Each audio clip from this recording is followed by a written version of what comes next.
Podcaster cracks up after Donald Trump calls himself a truthful person. HuffPost.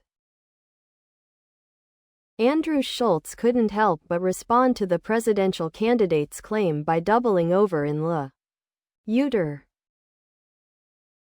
Below are your comments. 34 counts of felony fraud states otherwise. Being found liable for defamation says differently. Having to pay a $25 million settlement for running a fraudulent university isn't exactly honest.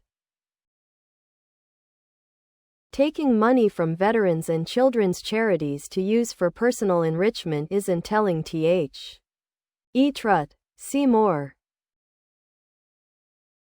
Trump had 4 years to build the wall, which was his #1 campaign promise in 2016 to stop illegal immigrants from entering the southern border, as he so boldly put it. He couldn't do it, and it didn't happen, and now he's no longer talking about the wall. Not only that, but Congress was going to add a bipartisan bill to add more funding for additional ants at the border, and Trump put a call into his fellow Republicans and told them not to approve it. It's not about America, it's about him, and it always has been. Next. I've had a number of McDonald's for clients. They are individual franchises, and their workers are not employed by corporate but by the franchisee. Who has records of someone who worked there over 30 years ago? No one. If she says she worked there, she did. Let's see those bone spurs, Donald. The really, really sad part of his statement is most of his followers believe him. No longer is critical thinking considered important to the Republicans. In fact, it's a detriment. We are dumbing down the U.S.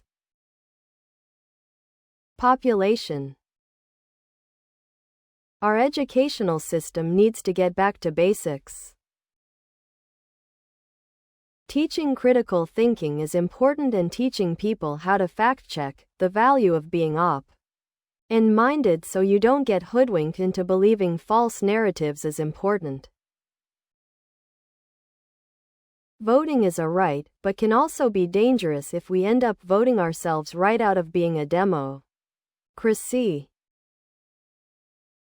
A person who has been convicted of 34 counts of felony fraud should be enough evidence for followers to understand that anyone with that record is certainly not, basically, a truthful person. Please subscribe to my channel. And if you like it, please thumbs up.